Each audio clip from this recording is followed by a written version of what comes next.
Hello' friends, আজি মই এটা সয়াবিনৰ বৰ ধুনীয়া তৰকাৰী ৰেচিপি লৈ আহিছোঁ। ৰেচিপিটো মই কেনেদৰে বনাইছোঁ চাওঁ আহকচোন।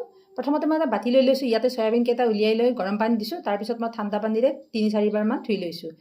এটা মিক্সি বাতিত মই ৮-১০ ফুটা নহৰু, আধা ইঞ্চি আদা, এটা পিঁয়াজ, এটা বিলাহী, 3টা শুকান জলকীয়া আৰু গোটা জিৰা দি ব্লেণ্ড কৰি লৈছোঁ।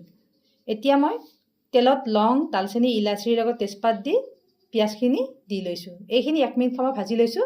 এতিয়া ইয়াতে মই ব্লেণ্ড কৰি ৰখা আদা নহৰু পেষ্টটো দিছোঁ। তাৰপিছত ইয়াতে জিৰা গুড়ি, জলকীয়া গুড়ি, হালধি গুড়ি, গৰম মছলা দি এইখিনি 1 মিনিট সময় ভাজি লৈ ইয়াতে মই অকণমান পানী দি লৈছোঁ।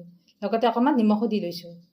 এতিয়া এইখিনি মই ঢাকোন লগাই 2 মিনিট সময় সিজিবলৈ দিলোঁ। 2 মিনিটৰ পিছত মই এতিয়া ইয়াতে সয়াবিনখিনি ঢালি দিছোঁ। এইখিনি ভালদৰে ভাজি লৈ এতিয়া মই ইয়াতে এগিলাচ পানী দি লৈছোঁ।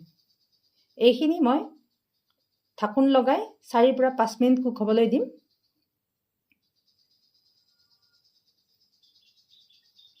হোৱাৰ শেষত মই এমুঠি ধনিয়া পাত দি লৈছোঁ।